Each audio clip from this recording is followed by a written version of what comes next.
gratitude, the land itself and the Coast Salish peoples who thrive in this place, alive and strong. If you will now please rise and join me in the flag salute.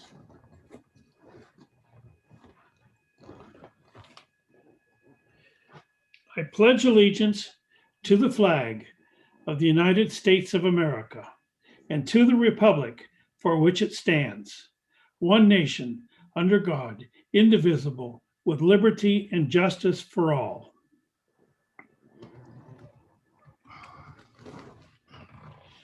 All right. Next item on the agenda is the approval of the agenda. If there are no objections, the agenda will stand approved as written.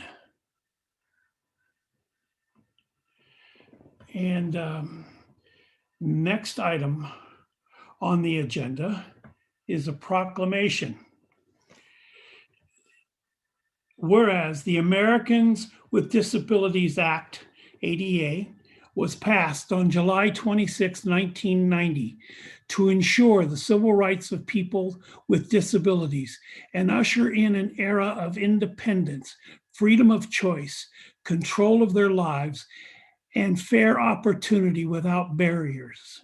And whereas the Americans with Disabilities Act embraces the precept that disability is a natural and normal part of the human experience that should not diminish a person's right to fully participate in all aspects of society. And whereas by providing equal access to education, employment, entertainment, facilities, and more, the ADA has been crucial in creating policies, practices, and views to foster a more inclusive environment. And whereas the city actively partners with organizations that work with clients and communities to bring forth the promise of hope and freedom that is envisioned by the passage of the ADA.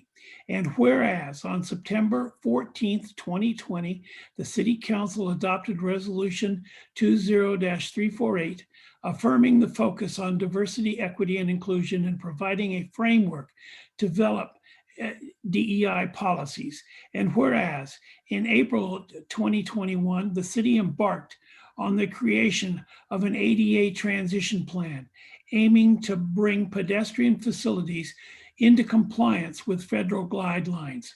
And whereas in developing policies, the city will strive to engage diverse communities within Kenmore, including those impacted by disabilities. And whereas the city reaffirms its commitments to being a safe, inclusive, and welcoming community for people with disabilities, and will continue to implement policies and programs supportive of this commitment. Now, therefore, I, David Baker, Mayor of the City of Kenmore, on behalf of the City Council, do hereby proclaim July 26, 2021 as American with Disabilities Act Awareness Day throughout the city of Kenmore. And we encourage all residents to celebrate the 31st anniversary of this civil rights law and many other contributions of individuals with disabilities to our community.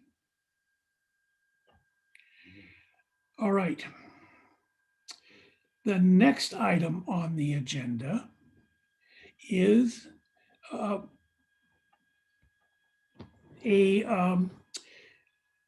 presentation. We are pleased and honored tonight to recognize Kevin and Mary Daniels by presenting them with the key to the city. Their work to preserve and rehabilitate historic buildings is renowned. Think of Starbucks Center downtown, Union Station, now the Sound Transit headquarters, and the historic First Methodist Church building in downtown Seattle, as well as the sanctuary. They have given the city of Kenmore and the broader community a building and gathering place that was not accessible for decades and was on the brink of total disrepair. The St. Edward Seminary, which is now the lodge at St. Edward State Park. Through years of planning and working with the community, Washington State Parks, and legislature, the Daniels persevered. The place is special to them as they were married in what is now Bastyr University, and their wedding reception was on the grounds of St. Edward's Seminary. The key to the city has been awarded only twice before tonight to Bastyr President Dan Church and Inglemoor High School Principal Vicki Sherwood. No one deserves it more than Kevin and Mary Daniels. Thank you for your determination, dedication in saving this historic building for public use. And here is the award. Oh, there we go. Well, it's just not. Let me try something here, folks. Bear with me a second. I want to get a good video. I want to get a good picture of it.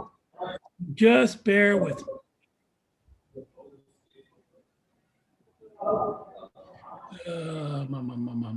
I guess it's just not going to work. Anyway, one more try. I guess not. You're going to have to wait until we bring it to you tomorrow. Yeah, we see it. And I will bring it to you personally tomorrow evening at about 6 o'clock. So thank you guys very, very much. All right. Thank you. You bet. Thank If you you. want to say a few words, please do. Mary? Thank you so much. We're very honored. A labor of love. Yeah, thank you. Appreciate it. You're entirely welcome. We look forward to a longer lasting relationship with you guys and the lodge. It certainly is a remarkable place for our community, and we're very much appreciative of your efforts. All right, we're glad you all enjoy it. We do. All right. All right. Next item on the agenda is public comments. Madam Clerk. Mayor Baker, I believe we have one more presentation on the agenda today. Oh, we do. Bothell Chamber of Commerce update by Executive Director Brittaney Caldwell. I'm sorry, Brittaney.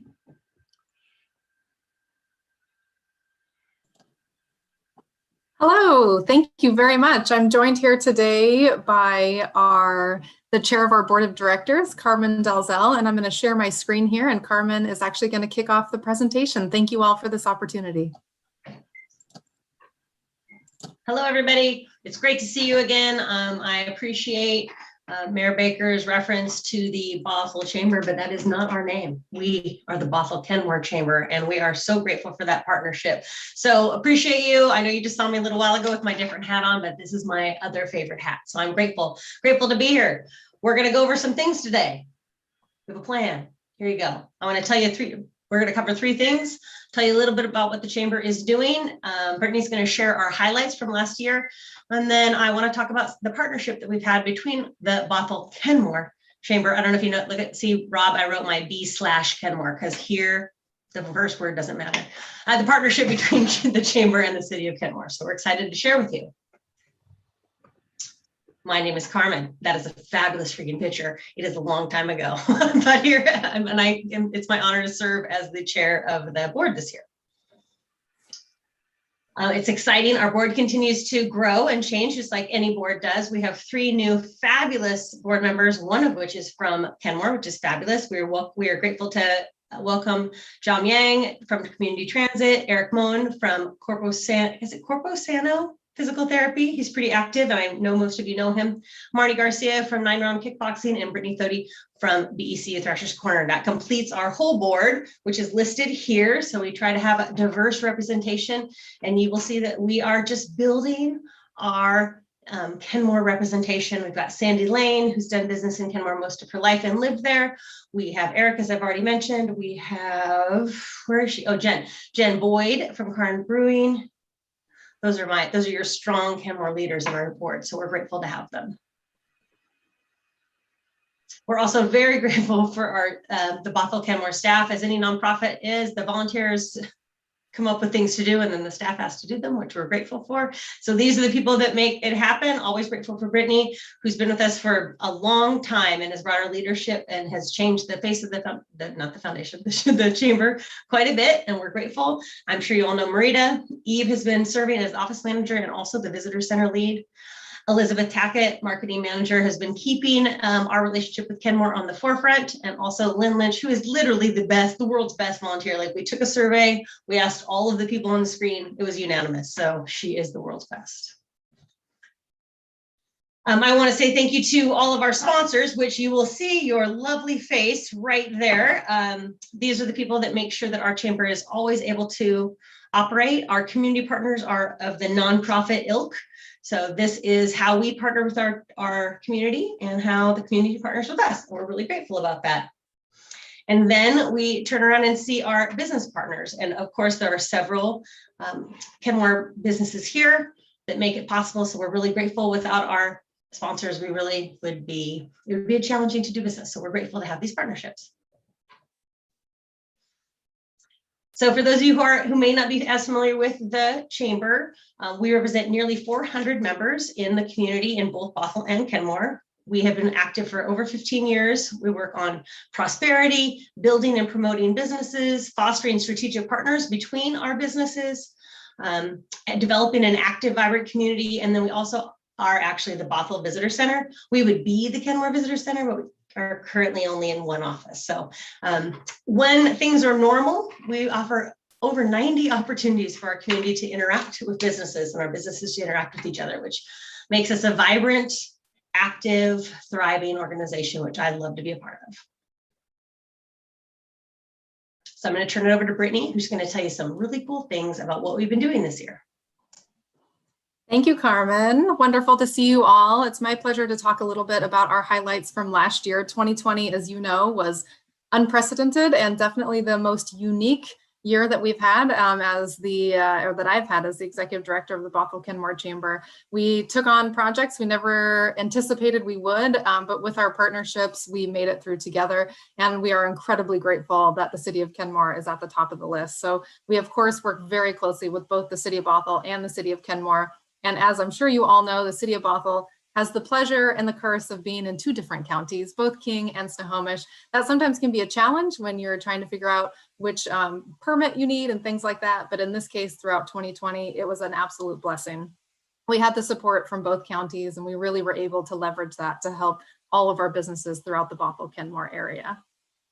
One of the projects that we took on last year with our partners was the distribution of PPE equipment. So one of the most used terms, PPE. So as you can see, we were busy at distributing. We distributed in total over 675 PPE kits to our businesses throughout our community. And of course, a large portion of that is the thanks for the partnership with the city of Kenmore. Your assistant city manager, Nancy Ousley, was a terrific partner in figuring out how to get those supplies and much needed things into the Kenmore businesses' hands. So thank you to your team and support on that endeavor. We also realized that providing resources was going to be a huge task for us throughout 2020. So we quickly launched a resources page on our website, providing over 120 helpful links to help our businesses navigate the resources that they need, whether it was grant programs and funding, to navigating the ever-changing rules and regulations and business operations. So we're hopeful that those tools were helpful throughout the last year. And of course, some of those are still up on the website now. We also realized that finding creative ways to support our businesses was going to be incredibly important. So one of the programs we launched last year was an Operation Takeout. So when the restaurants were forced to shut down, we thought, okay, takeout is still possible. And we immediately started promoting takeout from our restaurants throughout Bothell and Kenmore. We also launched a new local discounts program on our website. So this is a program where community members can look for discounts from our local businesses and also business-to-business discounts from our members. Job postings on our website was another program that we launched in 2020. Hiring qualified, wonderful staff is always a challenge for businesses. Throughout 2020, it was incredibly even more challenging. So we launched a job posting site on our website that continues to be active to this day. It is for volunteer programs as well as businesses looking to hire for staff. Advocacy efforts is something that we do all the time, but it was a unique challenge throughout last year, whether it was advocating for relief funding for businesses. One of the other programs we advocated for was the restaurant delivery cap. So speaking of how to support restaurants, we started our advocacy efforts with the city of Bothell, presented to Bothell City Council, actually got it approved on Tuesday. And then I'm proud to say Governor Inslee followed suit later that week and made a statewide cap. But we were ahead of the curve and instated that cap in Bothell earlier that week. We have 2 delegates that support our efforts through the coalition that we are part of. We're part of the East King Coalition of Chambers. So everyone all the way from Bothell and Kenmore down the east side, all the way to Renton. We meet regularly to discuss how to support our business community. And I'm just thrilled to announce that we have a Kenmore representative as one of those delegates, and that is Eric Moen from Corpore Sano Physical Therapy. So thank you, Eric. Our other representative is Ryan McIrvin from the University of Washington, Bothell. So as Carmen mentioned, we all went virtual. So one of our core values as a chamber is to connect people. It is to provide connections, not only from business to business, but supporting our businesses to connect with the community as well. So in 2020, we ended up hosting 75 virtual chamber events to do just that. So we didn't let, even though we couldn't be in person, which we certainly like to do, we quickly were able to adapt to provide an opportunity to continue those very important connections. This is usually where I get to show a bunch of fun photos. They all look the same. They all kind of look like this. So thank you to everyone who participated and was an active participant in all of the events and activities that we had throughout the year. We had events that were for professional development, where we brought speakers in to help our businesses succeed.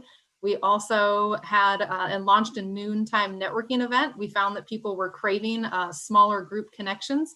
So we created that event where we capped the maximum of participants and just had it be a very casual, lots of networking and referrals, and a place for people to come together and talk about what they were going through, and the challenges and successes as well. And of course, we had our first annual virtual Flyaway 5K. I think this is one of my favorite stories that is a sentiment for how the city of Kenmore is incredibly collaborative. So in 2019, Nancy Ousley came to us with a group from the city of Kenmore, came to the chamber office and said, through our surveys and our outreach, our community wants more events. And we think that a 5K would be very successful. Their team handed me a packet and said, this is how we think it could be successful, which I think is just a testament to how collaborative and your team at the city of Kenmore wants to lift others, wants to partner with others. And the city of Kenmore and your whole entire team has continued to support this event through graphic design and promotion and all kinds of things. So we launched it successfully, even though we were in a pandemic last year. We had 156 people, we had pets, we even had some people participate from different states since it was a virtual event. So we want to thank you and your whole staff for supporting that event. We're super excited to have our second annual, which will be this September. Hope you will all be joining us. We'll have a kickoff event at the Kenmore Community Club on the 18th. So we hope to see you there. And we had tons of sponsors. The sponsor outreach and support for this event was exceeded what we anticipated, and we were incredibly grateful for that. We also launched, we were looking for fun things. We were all in December, I think, getting a little weary of virtual. So we decided to launch a holiday window decorating contest that included all Bothell and Kenmore businesses who wanted to participate. It ended up being a huge success. People loved looking at the festive photo. We had 28 participating businesses. And as you can see, just 1,600 people cast votes for the photos that, again, included a lot of your Kenmore storefronts, including, I believe, Kenmore City Hall. So that was another fun activity that we did. We also launched, I know that one of your priorities is diversity, equity, and inclusion, and we certainly echo that as our chamber. We launched our new cultural development committee that looks internally at our chamber to see what we could do better to make sure we are offering diverse programming and are inclusive of all the businesses throughout our community. So we look forward to working with your team at the city of Kenmore to see how we can collaborate and make both Bothell and Kenmore an even more welcoming place for everyone to live, work, and do business. We also gave away a student scholarship award to a wonderful local student. We've given away actually our 2021 scholarship as well. So every year we find a student from the Secondary Academy for Success, the alternative high school in our community, and provide them a scholarship to continue their education. So that's one of the fun ways we get to connect with the community. So with that, I'm going to pass it back to Carmen, but just want to reiterate how much we appreciate, even though Carmen's going to do this too, I have to take the moment to thank you all for your collaboration, your support, and I couldn't speak more highly of your leader in Rob Carlinzi. His leadership is absolutely collaborative, communicative, and just wonderful. And it definitely, you can feel it throughout all the departments and all the different levels of the team at the City of Kenmore. So thank you all for this opportunity, and Carmen, back to you.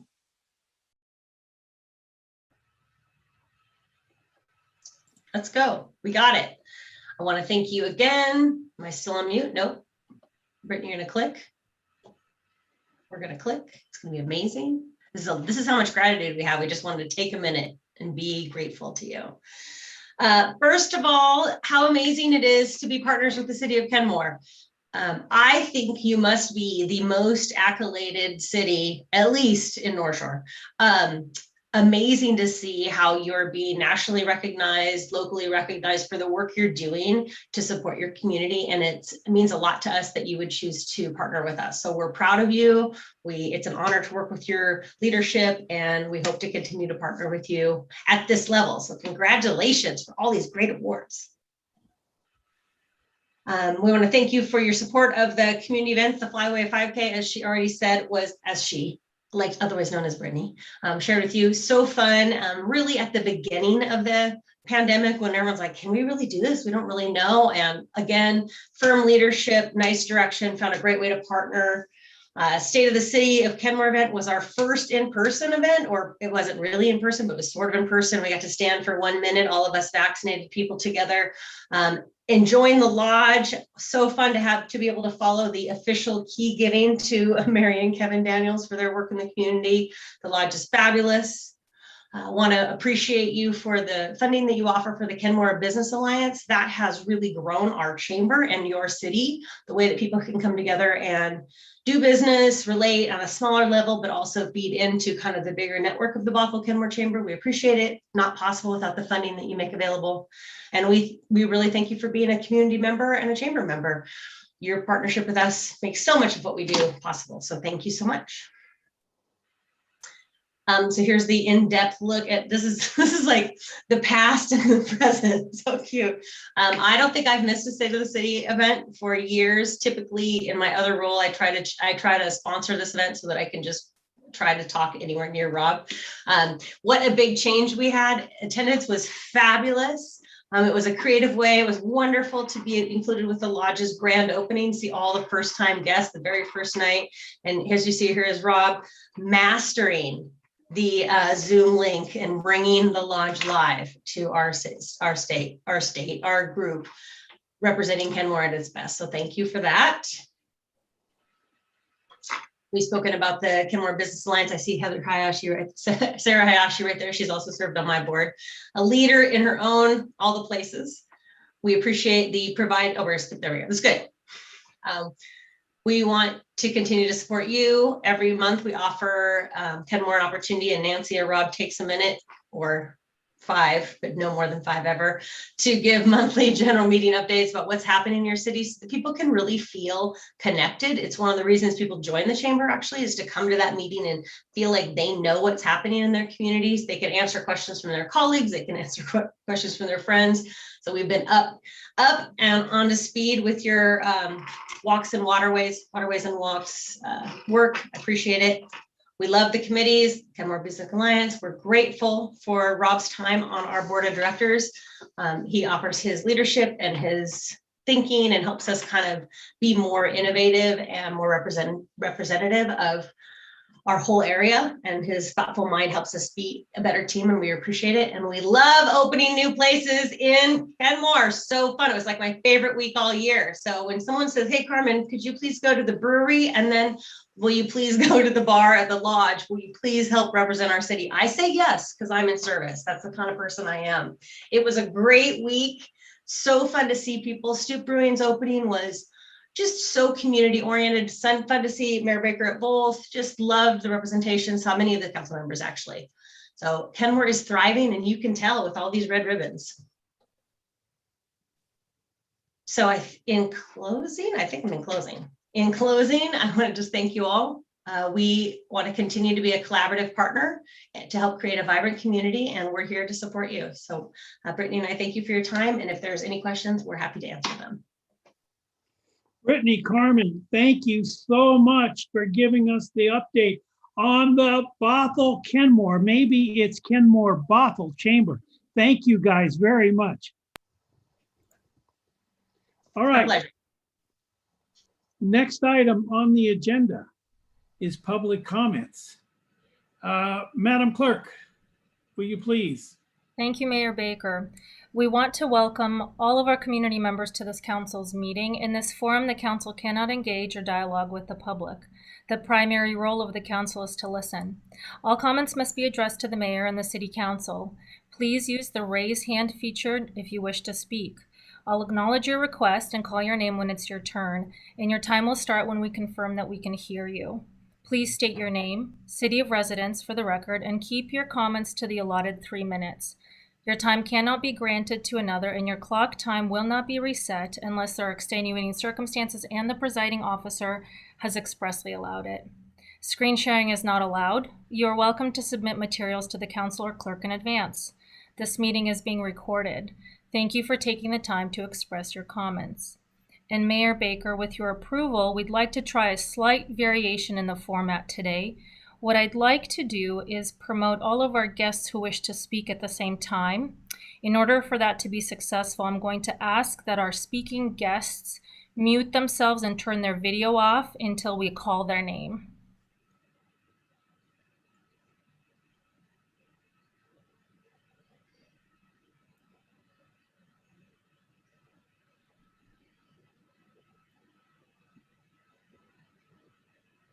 Again, if you wish to speak during public comment, please raise your hand so that you can be moved.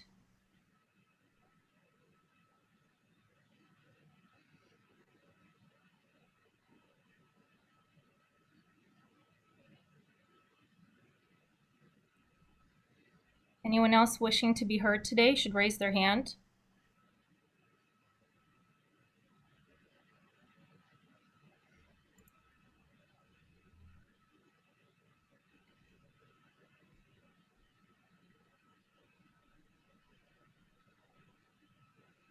One more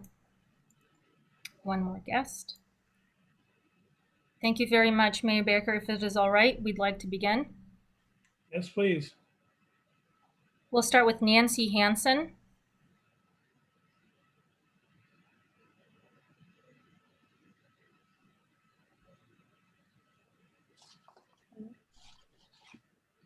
Nancy? Yes, I'm here. I'm here. Can you hear me? We can hear you and see you. Go ahead. I'm Nancy Hansen, and this is to Mayor Kenmore, Mayor Baker, and council members. A number of issues have come to our attention recently on the plan for a high level of recreation use at Squire's Landing, now named Tlaacadies Park. First, I did attend the original open house on walkways and waterways. It must have been in 2018, if I remember. And I saw people did have a significant number of stickies posted for recreational use, but I also saw a very high number who wanted to see conservation and educational, just to go to the park to enjoy the wildlife or whatever. And let's see, okay, well, anyway, just talking about the Squires portion now, since the other two parks are almost totally recreational focused, it was understood that Squires would be the one where a big focus on conservation and education would take place. Since this was generally understood, even though there was no formal process of input for the entire city, I believe that we need to make sure equal value is given to a conservation and environmental educational focus along with the recreation. I agree with some recreation, but not as intense as it sounds like it's going to be now. I have a question on just when and how the site went from vacant land with significant wetlands to recreation. First of all, were citizens involved in that process, and were notices and public input given on this change? I'm referring to the addition of the boat clubs that use the space in their storage of large hand-powered boats now. that, well, I guess I looked for the site several times after that open house and couldn't find it because I didn't realize you had to go through private property to get to the riverfront there. So it was really unknown by a lot of people, especially new people like me. And so there's been reason to believe funding and permits were granted for this park with the understanding that the site would be prioritized for conservation and environmental education. This was seen in the funding issued by the Washington State Recreation and Conservation Office in their memo, where they wrote, the proposed development is a no habitat use of the project area and exceeds that limited passive recreation development that is allowed for a property funded in the urban wildlife category. So apparently Kenmore was able to demonstrate the need for recreational use, but I and others believe that since recreation is the focus of the two other water parks, this one needs to respect the wishes of the significant numbers who put their stickies on conservation uses for what they'd like to see on the riverfront. The regional ecology person who granted the permit for the property also said that he had. And I'm sorry, your time is up. Okay. Mr. Morton? David Morton? Yes, hello. Good evening, council members. I'm David Morton. I live near Redmond.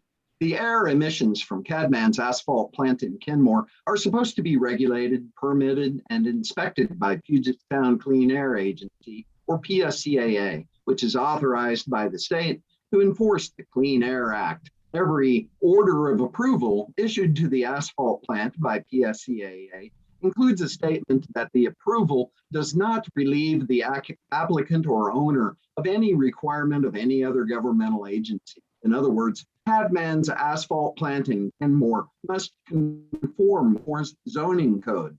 One of the purposes of Kenmore's zoning code is to minimize uses of land that impose negative externalities on persons outside of the property on which the negative externalities are generated. Negative externalities shall include, without limitation, noise, odors, pollution, dust, fumes, vibration, and hazardous substances. Cadman's asphalt plant in Kenmore generates all of these negative externalities, and Cadman's and numerous Kenmore residents have reported being subjected to them. By imposing such negative externalities on persons outside of Cadman's property, Cadman has demonstrated that the way in which they have chosen to manufacture asphalt paving mix is not complementary to or compatible with nearby residential areas. In the areas downwind of the Cadman asphalt plant, the public's health, safety, and welfare are at risk. The City of Kenmore recognizes that an asphalt batch plant is a heavy manufacturing business that is likely to generate levels of truck noise, the truck traffic noise, pollution, vibration, dust, fumes, odors, or other hazardous materials, fire or explosion hazards, or other undesirable conditions that would be injurious to health or offensive to the senses, or would be an obstruction to the free use of surrounding property and essentially interfere with the comfortable enjoyment of life and property. Allowing a hot mix asphalt facility in residential areas to be in such proximity contradicts a stated purpose of Kenmore's zoning code. Cadman was using cutback asphalt in 2017 and is probably still using cutback asphalt in violation of the Clean Air Act. This recklessly endangers the health, safety, and welfare of its neighbors and shows a disregard for the foreseeable consequences of their actions by creating a substantial risk to other people of serious physical injury, such as cancer. PSCAA should ensure that Cadman is using uncut, performance-grade asphalt cement. Thank you. Thank you, Mr. Morton. Elizabeth Mooney?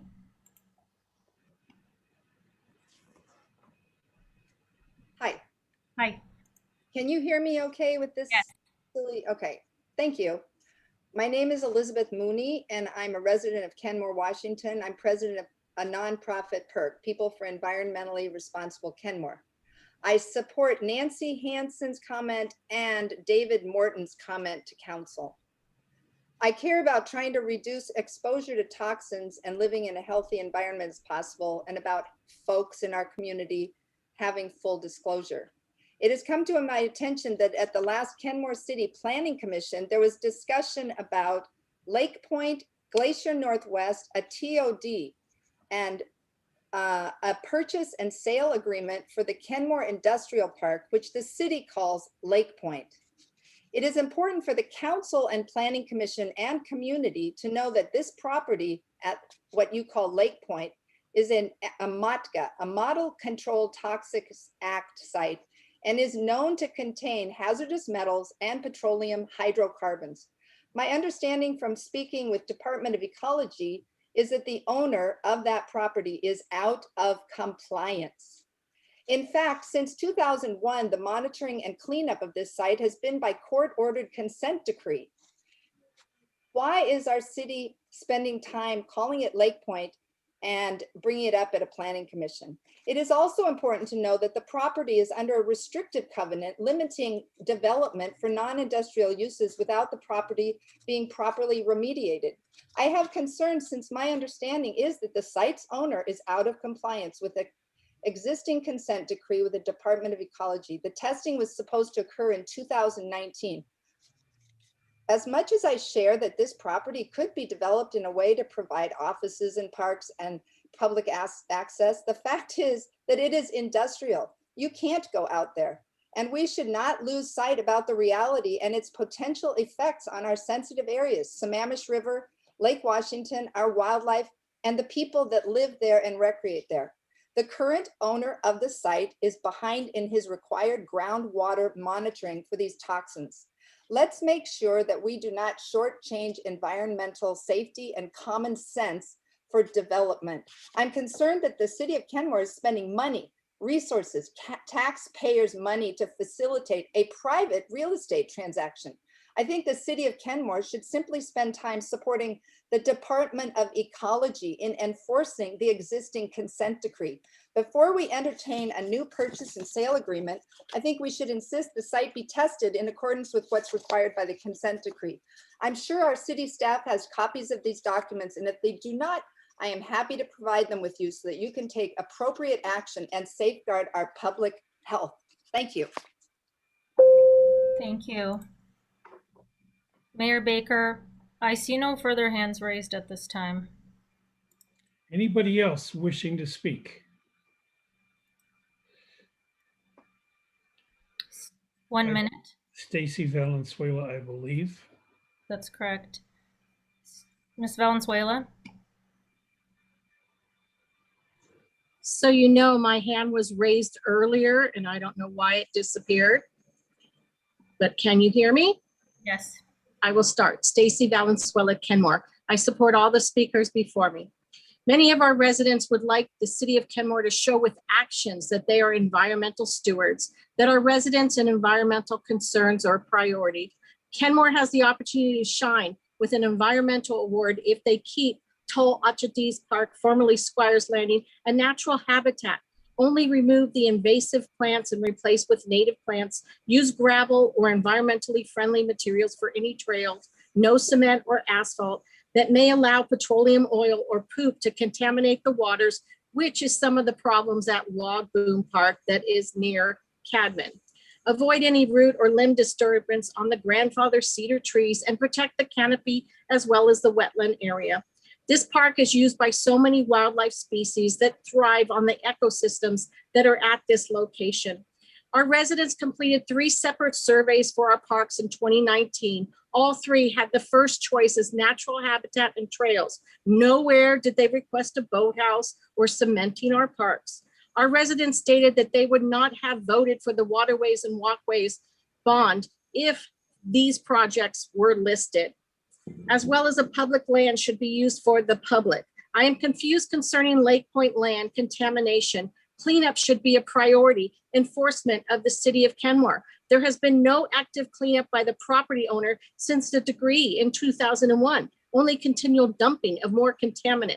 Yet Kenmore continues year after year to pay consultants hundreds of thousands of city dollars for a contaminated industrial site that is likely leaking dioxins and petroleum oil into our Lake Washington waters. In regards to the asphalt and cement plants, both cause sickness to our residents, whether it be asthma or cancer. Are the cleanest processes by law being used? Who from the state? And when will Kenmore step forward to protect our residents? If a fire or explosion breaks out at that plant, how long will it take to get the correct equipment to the area? Our residents inquired with North Shore Fire.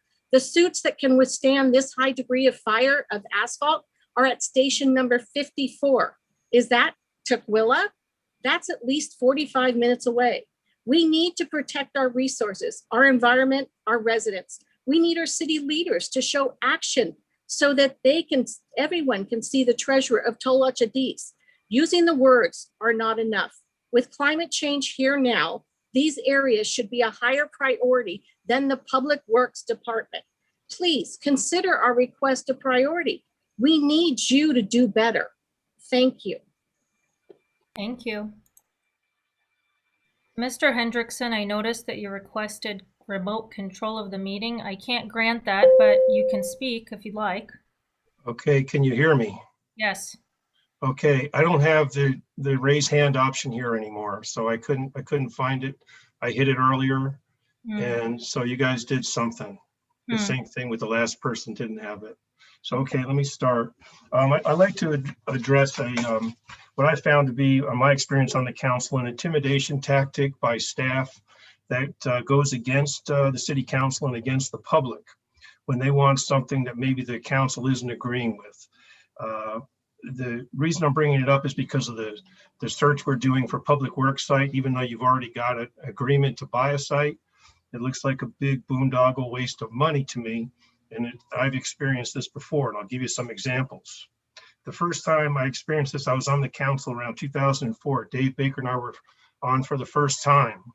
Bastyr, the city wanted to give Bastyr a master plan permit. Didn't have 4 votes on the council. I didn't really want it to do it. I wanted to buy that land myself. We could have bought it eminent domain for $9 million and had tennis courts that they tore down. We could have the ball field, everything else for $9 million. So Baker changed his vote, but he insisted, kind of, you know how Dave raised his voice, he wanted 68th redone from Juanita Drive down to 522. City manager said, no problem. And all of a sudden on a whim, it was approved. And then the council, so then the staff went and spent $350,000 on a plan to pre-design 68th, which was completely worthless. It was the same 2 lanes, and they were going to put a center lane all the way up and down. And there's no way to turn. You come down the hill, there's only one left-hand turn. And you go up the hill, there was only one left-hand turn that didn't have a turnout already. $350,000 we spent. And it was really like a financial bitch slap is what it was, to stop the council from getting out of line. And they're going to spend all this money just to teach you a lesson. And I think the same thing is going on now with your public works site. And you're doing all this meetings and search when you already have an agreement to buy a site. And the city is, you know, the city council pre-approved $6.5 million of councilmanic bonds, debt without voter approval for this public works site. And I think the city is hell-bent on spending that money. When we were with Lake Forest Park, I remember on Labor Day, the city manager had a guy in a water truck on Labor Day watering those plants on a, you know, out in front of City Hall going down 185th. How much did that cost? I mean, it's just bizarre. So the same thing with the bond issue that we spent, the walkways and waterways. You know, we had in 2007, we had pre-development plans for 68th coming down Juanita Drive and then going up north towards the junior high. Combined, they were like around 30 million. And you guys went around telling everyone you're going to do that plus these other projects for 20 million. What you need to do is do your job, which is public safety in 3 core issues: police, land use, like you don't have buildings collapsing like we had in Florida, and roads. Thank you very much, Mr. Good job, please. Thank you. Mayor Baker, I see no further hands raised. Anybody else wishing to speak? Is there anybody else wishing to speak? Seeing no one else coming forward, next item on our agenda is the consent agenda. Is there a motion? So moved. Second. Moved and seconded. Is there any discussion? All those in favor of approving the consent agenda, say aye. Aye. Aye. Aye. Opposed? The consent agenda stands approved unanimously. Next item on the agenda is King County Countywide Growth Center, presented by Community Development Director, Ms. Debbie Bent, and Principal Planner, Ms. Lori Anderson. Ladies.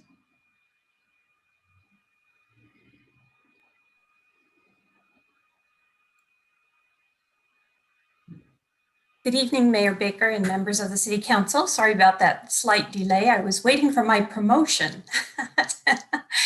Anyway, tonight we're going to be talking about the question of whether Kenmore should nominate itself as a candidate countywide center.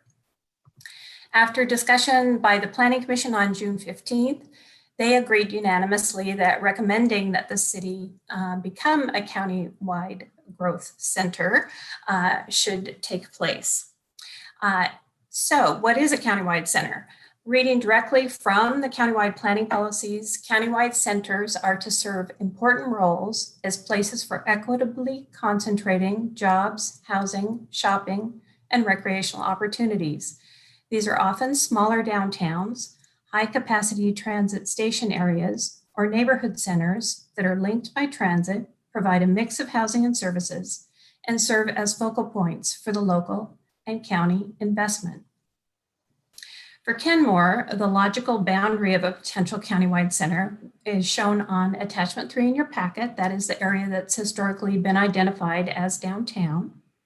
It includes property both north and south of SR 522 and is approximately 222 acres in size, which is within the acreage required by the framework for a countywide center.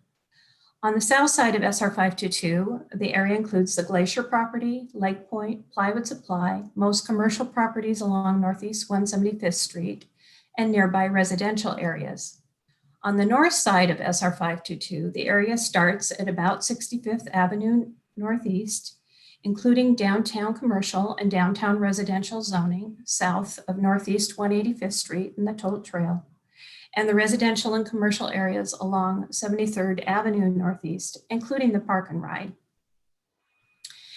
As a countywide center, the existing activity level, which is a combination of jobs and population that generally reflects density, would need to be approximately 18 activity units with an eventual goal of 30 activity units. Research by the Puget Sound Regional Council shows that in 2019, activity units in Kenmore's downtown were at 15 activity units. This is an increase from a similar calculation done in 2014 when activity units were at 12.6, and that's just a reflection of the growth that we've seen in the downtown. So we did some background analysis and determined that if the Lake Point site were to redevelopment under current standards, the capacity would allow the city to go to approximately 32 activity units. And that doesn't include any other potential growth downtown. So Kenmore's nomination as a candidate countywide center doesn't necessarily mean that there would have to be any zoning changes. We have the capacity, we've identified vacant and potentially redevelopable lands and looked at the land use that's currently in place. Certainly land use and housing are being reviewed as part of the current comprehensive plan update, and there may be changes. But I wanted to emphasize that becoming a candidate countywide center does not mean a sudden rezoning of the whole downtown area. There are certain percentages, 20% residential and 20% employment. We already achieved that balance. And then there is another statement in the framework that suggests that we should have a market study to evaluate the potential to achieve the targeted densities. And although we don't have a recent market study of downtown, we do have a recent study for the Lake Point site. And that indicated that development at the estimated scale was feasible.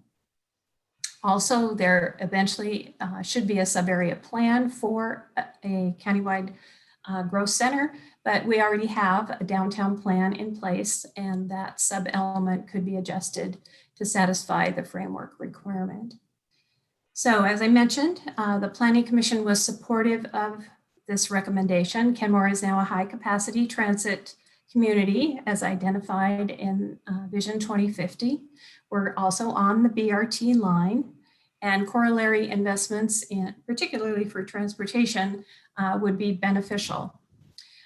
They discussed other things, the feasibility of Lake Point. They talked about, well, what if we didn't achieve our goals, et cetera. But ultimately, the Planning Commission concluded that this was the best course for the city. So what would happen next? If the council agrees that Kenmore should be nominated as a candidate countywide center, we would file, I think it has to be a 3 to 5 page analysis, and we would send it into the Growth Management Planning Council, who would make a preliminary decision. The formal designation as a countywide center would not happen for many years. The countywide planning policies aren't being amended until the next cycle, and Vision 2050. So there would be a lag until 2025, 2026 when the formal designation would occur. But in the meantime, the city would need to work toward making sure that we had identified the potential for a countywide center and move in the direction of supporting transit, et cetera, the other things we've talked about coming out of the countywide planning policies. So with that, I'm here to answer questions if you have any about this potential nomination. And again, the recommendation is that you direct us as staff to go ahead and prepare nominating paperwork. Deputy Mayor. I'm trying to figure out if I should or shouldn't be concerned that we included the mobile home parks, especially those down on the Sammamish River, in the boundary of this, especially when we've protected them in perpetuity. Could you speak to that a little bit? Sure. So the, as I mentioned, the zoning is not needing to change. We already have capacity on other properties and that kind of thing. And there is supposed to be a balance of residential and commercial uses. Probably the most interesting piece of this is that the manufactured home communities are not low density residential. They're medium density residential. For example, some of the parks already meet the minimum density requirements if those are in place. So it certainly does not mean that anything would change there, particularly given the direction that those be preserved. Thank you. Mm-hmm. Councilmember File, did you have a question? Yes, thank you, Mr. Mayor. You know, I'm looking at the map, the underutilized and vacant properties map, and looking at the overlay, and I'm thinking in relation to sub-area plans, I personally would hope that we could be innovative in thinking about our future growth in Kenmore with conserving a little piece of potential Lake Point property for Parks and Rec. I think that's in habitat restoration. So I think that's very important and very critical. This is a part of that last mouth and entryway to Lake Washington. The beauty of Kenmore can be established here if we think a little bit broader and consider adding this kind of a reservation in a sub area plan. So that is my significant concern here. I'm not quite comfortable seeing a very large industrial use without making some planned consideration for Parks and Rec. Thank you. Councilmember O'Kane. Hi. So I thought a lot of care went into the planning here. I watched the Planning Commission meeting related to this, and I really thought it was a robust, thoughtful conversation that was held. I thought that city staff engagement and explanation of what the purpose of this designation would be for our city. And so on the one hand, I agree. I say, well, what's to lose by submitting our application? But there were a few concerns that were raised that I also did think were significant, and I think it's our city's responsibility to plan towards. And it's on two levels anyway, because it's something that I'd like us to do regardless of it. And the major concern that was raised is, and it was also raised in our comments today, what if Lake Point is not able to be developed? I personally think we do have the potential to meet our needs, maybe with a significantly less portion of Lake Point. And I think it's our responsibility to be planning towards where else are we going to be developed? What are our opportunities? And I do tend to look east of 68th, southeast of 68th. So I just want to bring attention to that there may be substantial environmental remediation issues related to Lake Point. If that property is not able to be sold or developed in this period of time, what are we as a city of Kenmore? Because we've been trying for 20 years, if not 40. I don't know how long we've been looking down there, but I loved, Lori, your comment about, well, ideally, did you remember your dream vision? It's like, ideally, the cement plant helps us develop this and then moves away because property values go so high.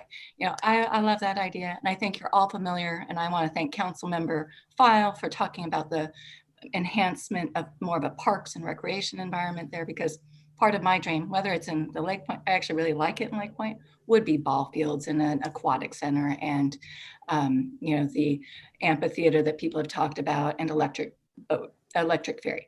Who knows? I mean, that's out there, dream vision with a major substantial effort towards salmon habitat recovery and restoration and things along those lines. But I also recognize the need for density.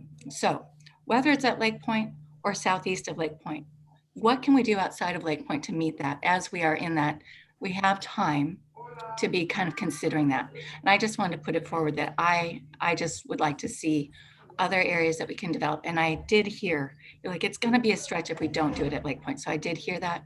But I also think, what properties out there are there that are large, that maybe are more parking lot than than community-based areas? And so I see areas that we have potential. I wanted to put it out there, but I think it's important for us to move forward with this application. So I want to thank you and the Planning Commission for your significant efforts on this. And thank you. Any other questions? Yes, Councilmember Shrubnik. Yeah, I concur with Councilmember O'Kane and File on the Lake Point piece. Obviously, we're still very passionate about having a lot of public access there. I don't think that would change through this, but I just want to underscore that I think we're all on the same, I'm hoping we're all on the same page on that. But my question is, I remember when this first came up on the GMPC, there was some concern of the potential conflict in requirements or guidelines between this designation and the high capacity transit designation. And it sounds like that's been resolved, but I wonder if you could speak to that, because I know that came up early on. I actually can't speak to that. I'm not aware of any conflicts. We've looked through the framework language, okay. And I think, the idea is that this is not the same as an urban center like Totem Lake or Canyon Park, something like this. This is a smaller designation for smaller downtowns or areas that are served by high capacity transit.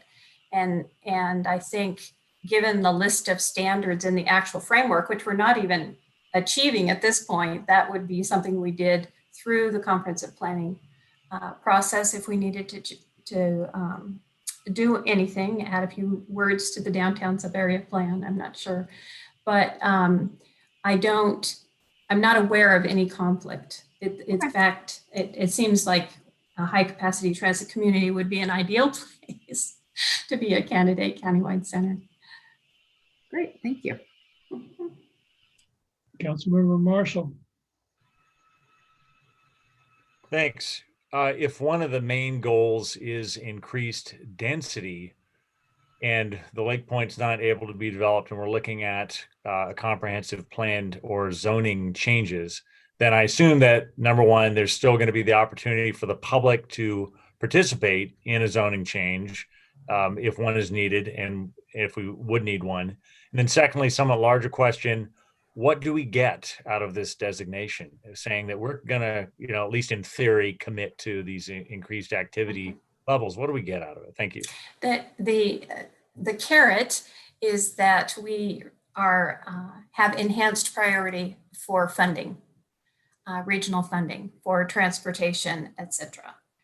So the goal or the outcome would be an opportunity to go through the next couple of transportation funding rounds with an increased priority. In terms of achieving the standards, if Lake Point were not to develop, it would be difficult, I think, to achieve the parameters set out in the framework for a countywide growth center, if Lake Point were not included. If Lake Point were not included, that might be a case where if the city wanted to continue as a candidate countywide center, there might have to be some density increases. And certainly that would be something that would come before the city council for discussion. So that's probably the best I can offer. Yes, Councilmember Kugler. Thank you, Mayor Baker.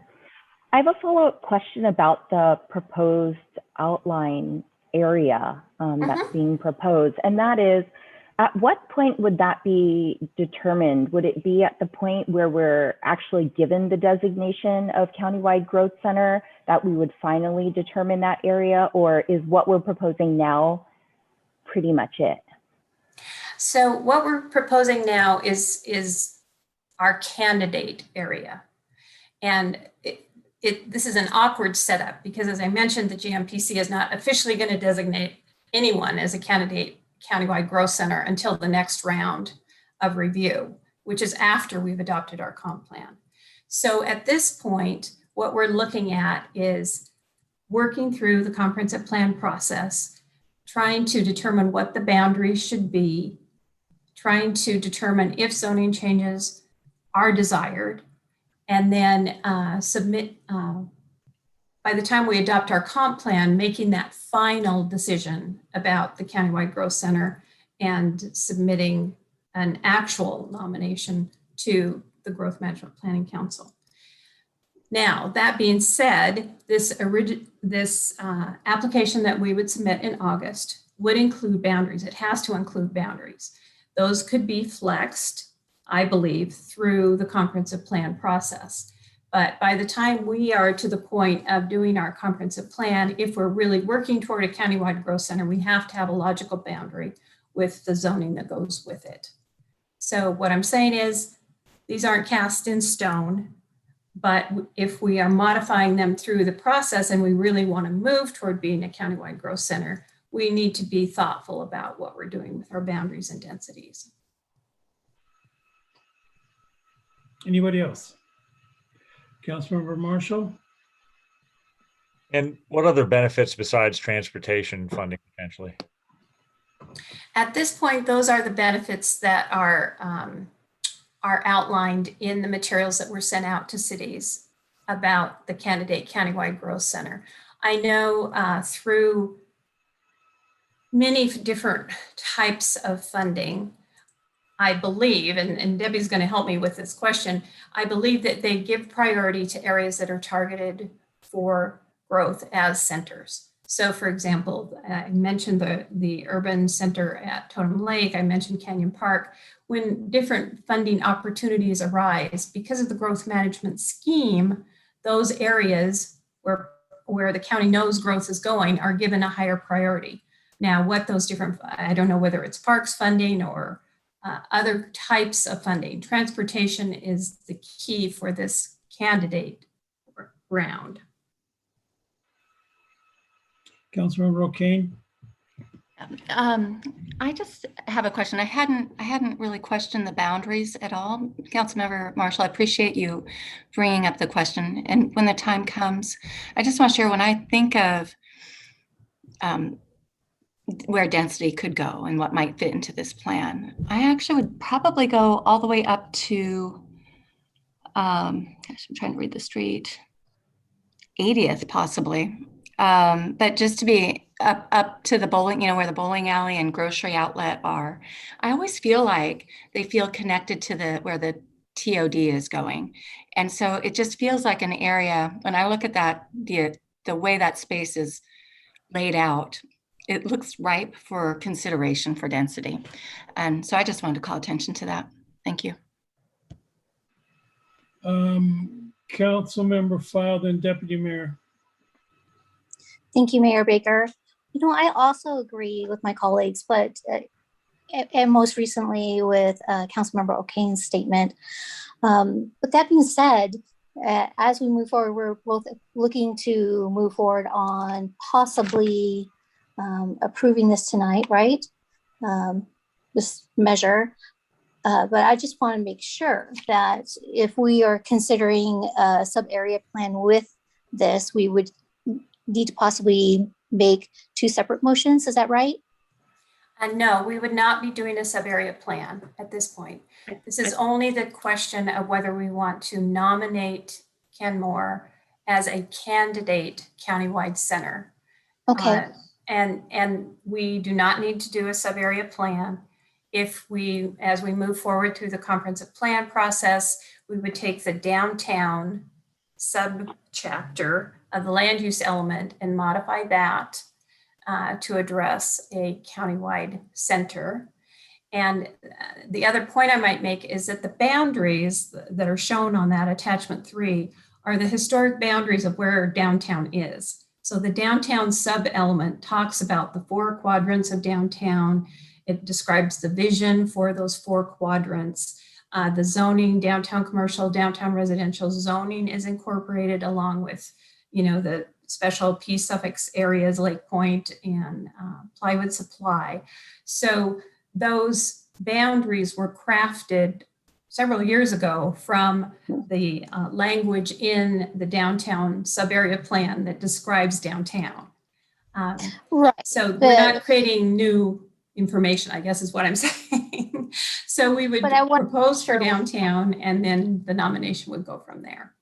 But I want to make sure we're not locked into, prior commitments of a former council majority that doesn't represent the community's thoughts or perspectives or concerns as a majority at this point. So I want to make sure we're protecting that outlook. So at what point would we then move to make that recommendation on a sub-area plan? So Could I ask a clarifying question, Councilmember File? When you refer to a sub-area plan, where are you anticipating the sub-area plan? Or I just want to make sure that we're on the same page about terminology and location. Thank you. I'm thinking there at Lake Point, when I'm looking at the last attachment, and excuse me, only the north is pointed out on this map. So, that being said, when I'm looking at the map and I'm looking at Lake Point and the areas closest to the water, I would want to make sure there is a sub area that's reserved for park and rec and future connections of ped bike and multi-routes of transportation to connect to a future green ferry for Kenmore, thinking about our growth capacity and multimodal routes of transportation. So that being said, I see a big old industrial area, same old recommendations as there ever has been, but not necessarily what the communities wanted for that area. So I want to make sure we're moving towards meeting the needs of our community while growing together with our region. and then being innovative to plan ahead. Is that clear enough?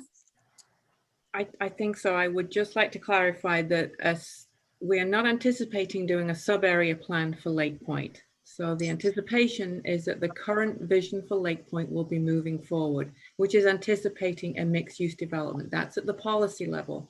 Getting down to the details about how that site will be developed in terms of where the uses go and the roads go and the park space goes will be part of a specific Lake Point development. Right. Does that help? Oh, it absolutely does. And I did watch the Planning Commission discussion on this and the presentation on it. And so I do realize that prior direction hadn't been given on a sub-area plan, although it was an option. And I'm hearing at least from 3 council members that there's interest.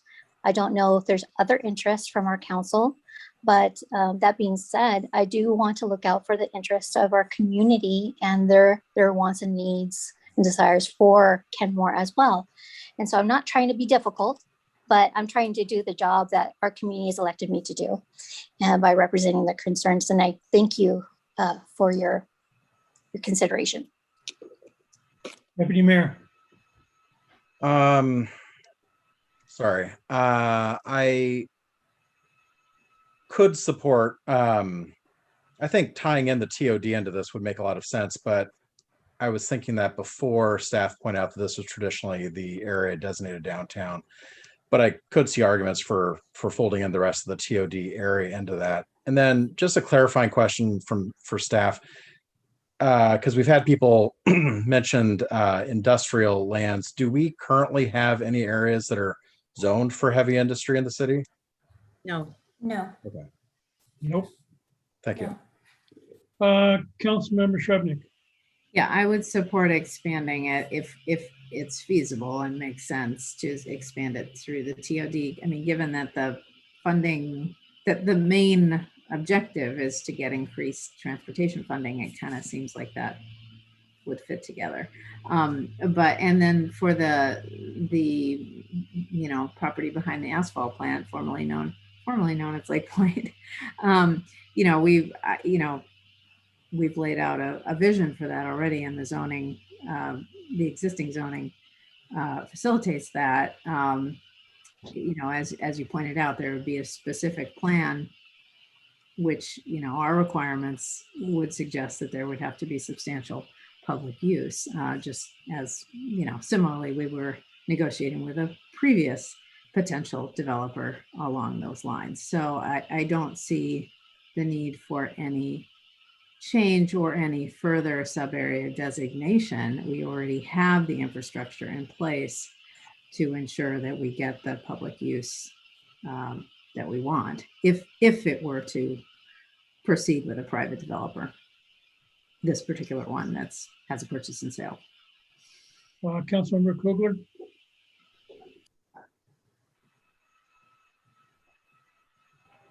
Actually, I think Councilmember Shrubnik's comment answered what I was going to ask. All right. Before I go back to Councilmember File, anybody else? Councilmember File or Councilmember O'Kane, I think you've spoken fewer times. I just wanted to clarify what I understood staff said. And please forgive me if I use slightly wrong language about this, but I do agree, or I support expanding, the zone to include the TOD. But is today the day to do that? Or it sounded to me like there's a way to do that down the line, because what we're talking about today is about the application process and moving forward on that. My interpretation of all the responses from staff about this are that we are not locked into the shape today, but we are submitting the application based on what we know. But we as a city are looking for what is optimal for our future.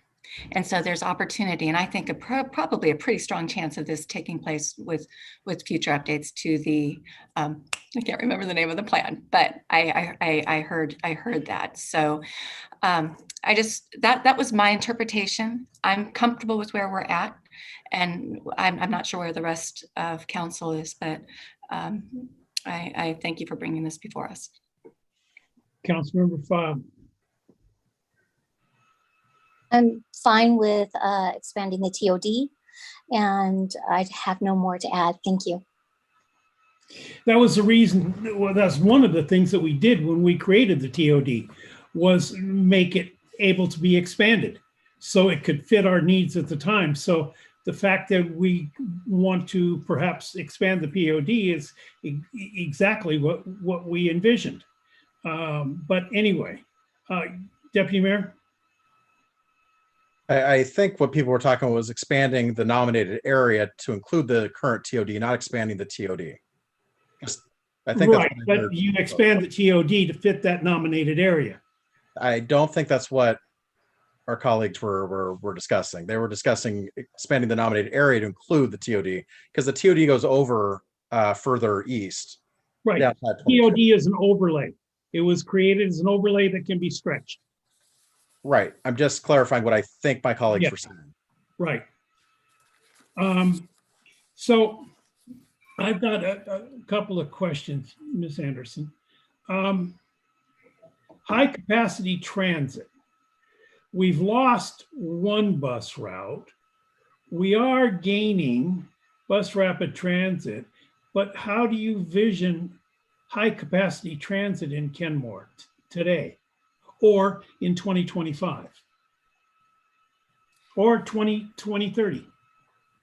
Yeah, the plan, the comprehensive plan is a 20-year document. Mm-hmm. So the question would be the future of transit over this 20-year time period. And I assume that BRT, even if delayed, would be coming through Kenmore, so that we would continue to be on a high capacity transit route. And already in Vision 2050, we're identified as a high capacity transit community. That has already taken place. So we don't have to do anything different in that regard. We are considered a high capacity transit community. I understand that, but I'm trying to figure out what you envision the transit to be that makes it high capacity. Bus rapid transit. In 20 years, maybe we'd be lucky enough to get rail, but certainly bus rapid transit in the foreseeable future. Well, that's certainly what I'm shooting for. But, you know, I look at what's happening is we've taken a one-seat ride during peak rush hours to downtown, and we've turned it into a two-seat ride. So in some ways, I see what capacity we have as being reduced. And so that concerns me. The other thing is, with the talk I'm hearing tonight about Lake Point and about the problems in developing Lake Point, and maybe we shouldn't develop Lake Point. We don't have a say in it because it's privately owned. But if Lake Point were not to develop and we did acquire it and turn it into more recreational site, that's taking 50 acres out of what's already a small developable area in downtown. I mean, how's that going to work? Well, what we told the Planning Commission, and Debbie, do you want to, you look like you're ready to jump in. I will follow you if that's okay.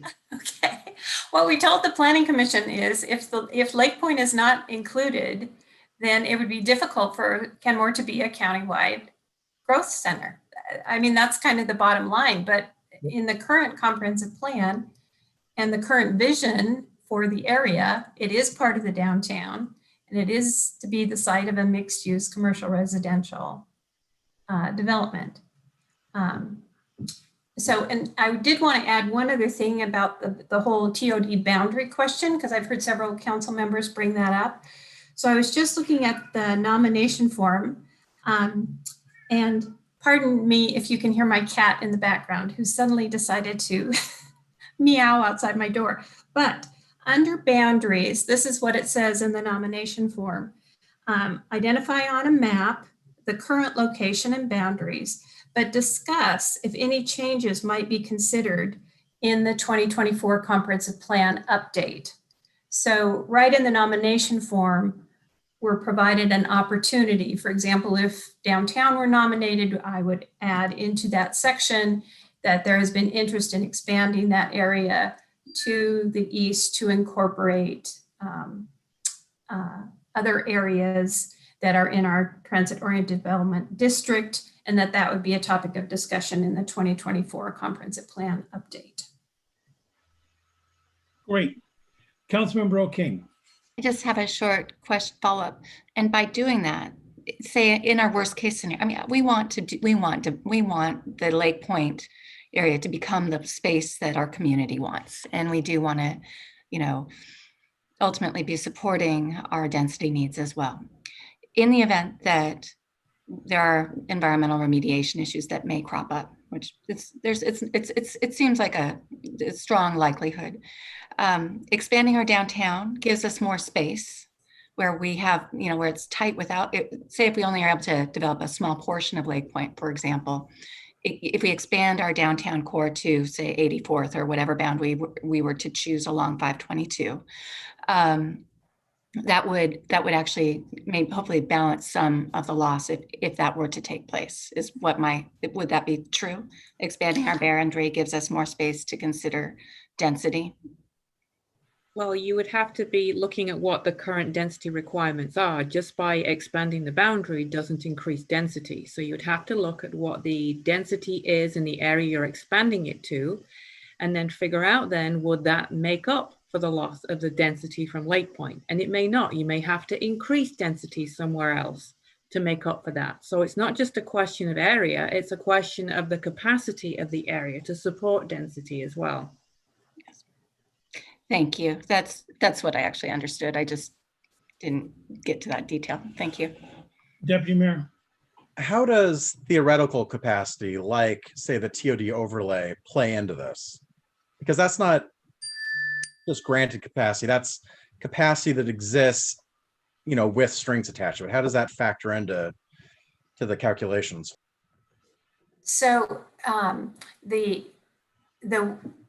current capacity calculations that the city has done do not assume that the TOD densities are achieved. Those are the current capacity calculations.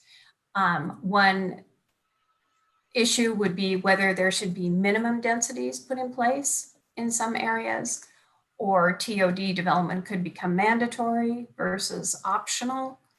There are different strategies that could be used to affect the density in the TOD area specifically. And those are, as directed by the City Council, are part of the comprehensive plan discussion. The Planning Commission is having those discussions. So let's see if we can bring this back to focus on nominating Kenmore as a growth center. I mean, A candidate growth center. A candidate. So I think that's the real issue at hand here. Mm-hmm. Councilmember O'Kane. Are we ready for a motion? Sure. So I'd like to move to make the city of Kenmore a candidate growth center, King County Growth Center candidate. I second the motion, Councilmember File. All right, we've got a motion and a second. Is there any further discussion on this? Councilmember Marshall. I definitely respect the process that we've already had an opportunity for public input with the Planning Commission and the necessity of there being future participation if we amend any part of the plan, the comprehensive plan, or increase zoning. And we look at substantial benefit from transportation funding. There's some variables for sure with Lake Point.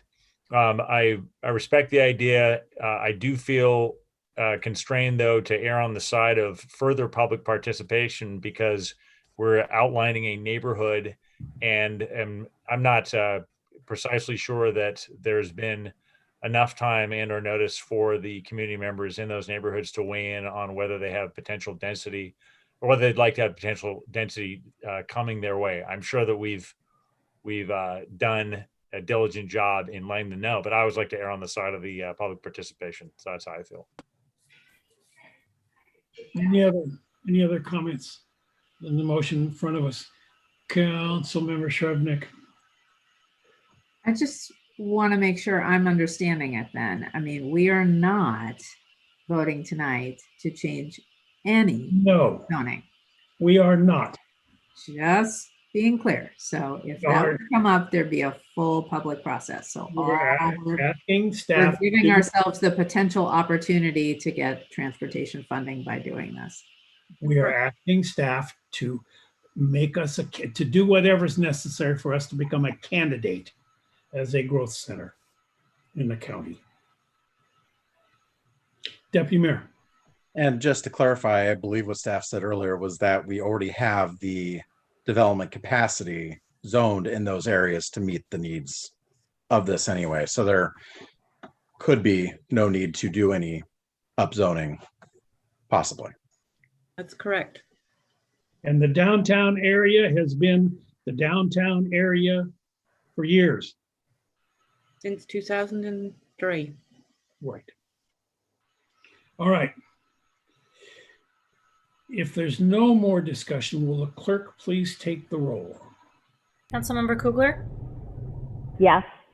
Councilmember Marshall? No. Mayor Baker? Yes. Councilmember File? Yes. Councilmember Shrevenick? Yes. Deputy Mayor Herbig? Yes. Councilmember O'Kane? Yes. Motion passes. Motion passes 6-1. All right. Next item on the agenda is diversity, equity, and inclusion consultant selection presented by our human resources manager, Leonora Palania. Thank you. Good evening, Honorable Mayor, Deputy Mayor, and City Council members. We're requesting your authorization to execute the contract with Shannon Kelly Ray Consulting to begin the process of implementing the diversity, equity, and inclusion policy and program that will help guide us in our recruitment, decision-making, and service delivery to the community of Kenmore. One of the City Council priorities is to develop and implement a diversity, equity, and inclusion DEI policy and program that will honor the diversity within our community. And for many years, the City Council and staff have maintained and continue their strong commitment to making Kenmore an open, inclusive, and welcoming place for all. We were pleased to get strong proposals submitted, and through a competitive selection process and recommendations from the panels, the final decision was to move forward with Shannon Kelly Ray Consulting. And Shannon comes to us with many years of experience. She's worked with many cities throughout King County, and as a bonus, she is a former resident of Kenmore. So in the upcoming months, some items we will be focusing on include, but are not limited to, identifying staffing assignment for the internal advisory group, identifying and recruiting for members of the DEI task force, reviewing data, policies, and related documents, conducting internal interviews, forums, and surveys for needs assessment, and in the fall, conduct external focus groups, forums with relevant stakeholders and community groups or individuals to secure input on community programs, services, and leadership as part of needs assessment. And towards the end of the year, entering into spring 2022, where we will be working on departmental planning and strategy for equity planning and strategic alignment, bringing us into the spring when we are going to be looking to have the DEI policy for the city of Kenmore developed and presented to City Council. So this is a timeline we're working with, subject to change and to the availability of stakeholders. And with that, I'd like to introduce Shannon to you and have her say a few words. Thank you so much, Leonora, and thank you so much, council members. It's always exciting when I get a chance to meet new city leadership. I have had the incredible honor to not just be a member of Kenmore's community and Bothell's community for many years, but to be a trusted collaborative partner with, my mantra is always build nothing for them without them. build nothing for them without them. And so with that as a value and as an approach, I think that it's always important to approach this work with humility, compassion, and really with the resolve that we are always prepared to and ready to lean into our values and our purpose. And that is to build the beloved community that's the shining city on the hill. And, you know, I'm excited to have, I was sharing with Leonora and others on staff that, you know, I've been around long enough over these last 20 years to remember, I tell them I've been around for bowling alley, gambling gate. I've been around for as long as we've watched the humble little downtown municipal area grow. Out of the shadow of the bread slices that they were giving away in Lake Forest Park. I've watched the community grow to include the Great Wall of Bothell Everett Highway coming around the bend. So I've watched the community grow as part of the community and develop, even when they decided to toll the 520, and then all of a sudden all of our lives changed in the humble little community of Kenmore and Bothell.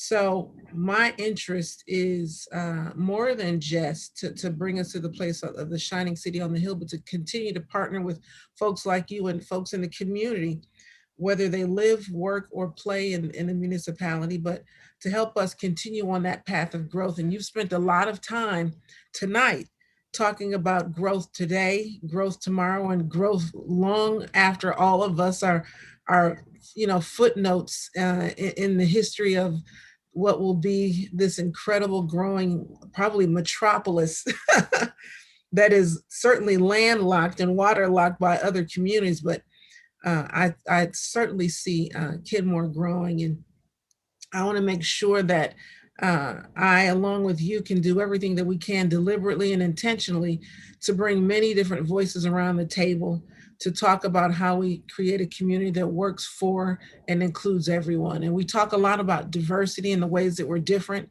inclusion in the ways that we leverage our difference, and equity to build sustainable systems that work for everybody. But most importantly, I want us to do this thing that is very 21st century. And that is to build a community of belonging, so people don't feel like we're talking about building a community that we welcome others into, that they feel like this is a community that they help to curate, that they help to develop and design, that works for them, no matter what dimension of difference they hold, whether they're neurodiverse or sensory diverse or physically diverse or language diverse or housing diverse or whatever that means. In all of the ways that the human population is different, I want for everybody to feel what I felt 20 years ago when I was in the community. And that's to feel like I have a place, that I have a voice, and that I belong. And so I'm excited to be able to partner with you to do this work with the community, for the community, and on behalf of the community. Thank you, Shannon. So we're here to answer questions and to request your authorization to execute the contract. Questions? Councilmember Shrubnik. Well, I'm super excited about this work. I'm making an assumption, but I'm going to phrase it as a question, because I'm just hoping that it's true, that we are going to focus not only on how we interact with the external community, but also our own staff and how we hire, recruit, how our staff feel. So kind of both. And is that all of that is part of the plan, I'm hoping? Absolutely. Yeah. We would do this process a disservice if we ever, as an organization, did everything that we could to build forward for the community, and then to have staff look around and say, wow, we do such incredible work and are very thoughtful to listen and learn external of the organization. I wish someone thought about that for us. And so our work is going to be parallel, is going to be equal. So everything that we do to build and grow externally, we're going to be doing it internally as well. Councilmember File. Oh, thank you, Mayor Baker. I didn't have my hand raised, but I am so honored to have you serving the city of Kenmore and our community. And I very much look forward to the work we're all going to do together. fought really hard for this work to come to Kenmore and to have diversity and equity work be the lens we focus through our work with. And I look forward to seeing what you come forward with. I look forward to seeing the toolkit that will come forward in the future and our potential growth. And I also hear you're an expert facilitator, right? Thank you. Yes, she is. Yes, Shannon is. Well, maybe I can mention this here. Each year we have a council retreat. And where we start our work is how we focus the remainder of the year or years to come. And possibly this might be an opportunity to consider a facilitation of our council retreat in the future. I'm just going to put that drop note here. It's a little surprise to my fellow council members, but a note for consideration. Nevertheless, I am so thankful we have your expert skills here, and we are so gracious and welcoming to have you do wonderful work for our community. And thank you so much. I'll tell you that I'm glad that you planted that seed, Councilmember File. But I'll share with you, and Leonora can confirm that I did include in the proposal work to come to a council retreat to do some things with you. So there you have it. All right. The chair will entertain a motion to authorize the city manager to execute contract number 21-2713 with Kelly Ray. So moved, Councilmember File. Second. Moved and seconded. Is there any further comments, discussion? Hearing none, clerk, please take the roll. Councilmember O'Kane? Yes. Councilmember Kugler? Yes. Councilmember File? Yes. Councilmember Shrubnik? Yes. Deputy Mayor Herbig? Yes. Mayor Baker? Yes. Councilmember Marshall? Yes. Motion passes 7-0. All right. Next item on the agenda is city manager or staff reports, and apparently there are none tonight. So council member reports and comments. Councilmember O'Kane. No reports or comments today. Thank you. Councilmember Marshall. No report or comment. Thank you.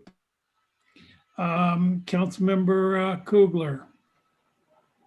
No reports. My only comment is I'm super excited that we had a competitive application process for our DEI work, and I'm really excited to be working with Shannon, Kelly Ray, and Leonora on this work.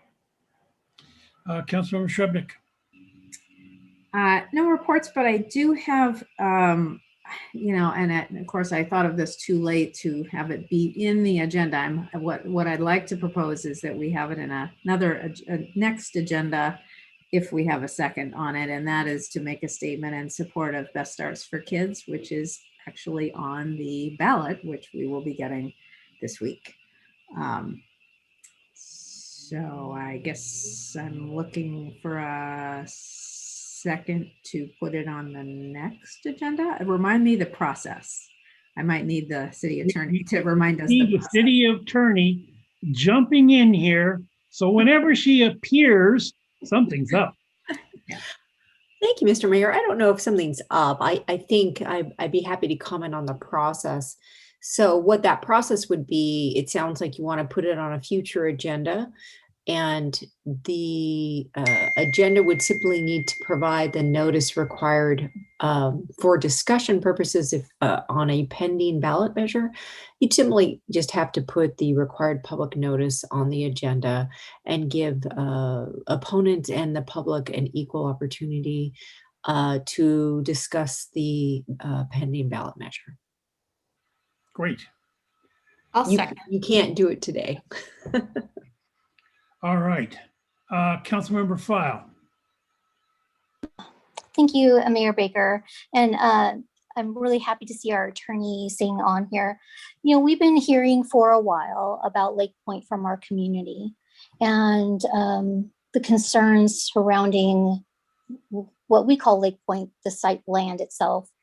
And so I have questions for possibly our attorney on how we could get a little bit more information. It seems to be that the landowner had been court ordered by the state of Washington to do site testing and reporting and documentation, and to report that regularly, but that has not been done. So is the case with at least reporting back from the Department of Ecology. So that being said, we have a duty to our community to ensure the safety and public welfare of our community. And what can we do to ensure that accurate testing and reporting is done? And what can we do to get maybe an update come before our council on this issue? So Councilmember Farrell, if I may, I appreciate your comments. I think, however, to focus on the original question, which was regarding the potential future agenda and the ballot measure. So I think we need to bifurcate the issues. But if we could do that, and then I can try to address the additional comments. Yes. Well, before we move on, I'd absolutely support the idea of the Safe Start for Kids to come before a public hearing for a pro and con on that issue, and support Councilmember Srebnick and O'Kane's recommendation. Yeah, and there's at least 4 of us that do that. I see that Councilmember O'Kane supports it, I support it, and the Deputy Mayor supports it. So yeah, it will come back to us. Thanks, appreciate it. All right, Deputy Mayor. No, you're not done yet. I just wanted to touch briefly, I think, on the comments that Councilmember File raised. Councilmember File, at this point, I'd like, if I could, I'd rather flesh your comments out offline, since they're not currently on the agenda, so I can better understand your comments, because otherwise I can't really address them adequately right now. So if you and I can reach out again offline, then we could figure out the next steps. I'd like to hear more about an update on ecology too. Thank you. Understood. Yeah, and I understand what Councilmember File's questions were. It's something that's been on my mind as well. Thank you. And maybe that can come back before us. I'd really appreciate that. And so I've heard support from Councilmember Marshall and O'Kane, and I would appreciate that. And I look forward to having the opportunity to talk to you further about that. Ms. Riton. Deputy Mayor. Nothing to report. And National League of Cities is going strong. Being a former board member, there was an advisory council meeting today, and also a university cities council meeting. Since we do have a university here in our city, I've been a member of that for, I think, since 2009. And there's a few other meetings around, and I know Councilmember File is also attending her committee meeting and dropping in on a few others. So with that, if there's nothing left to come before us, we are adjourned. Thank you, everybody. Have a great night. Good night. Good night.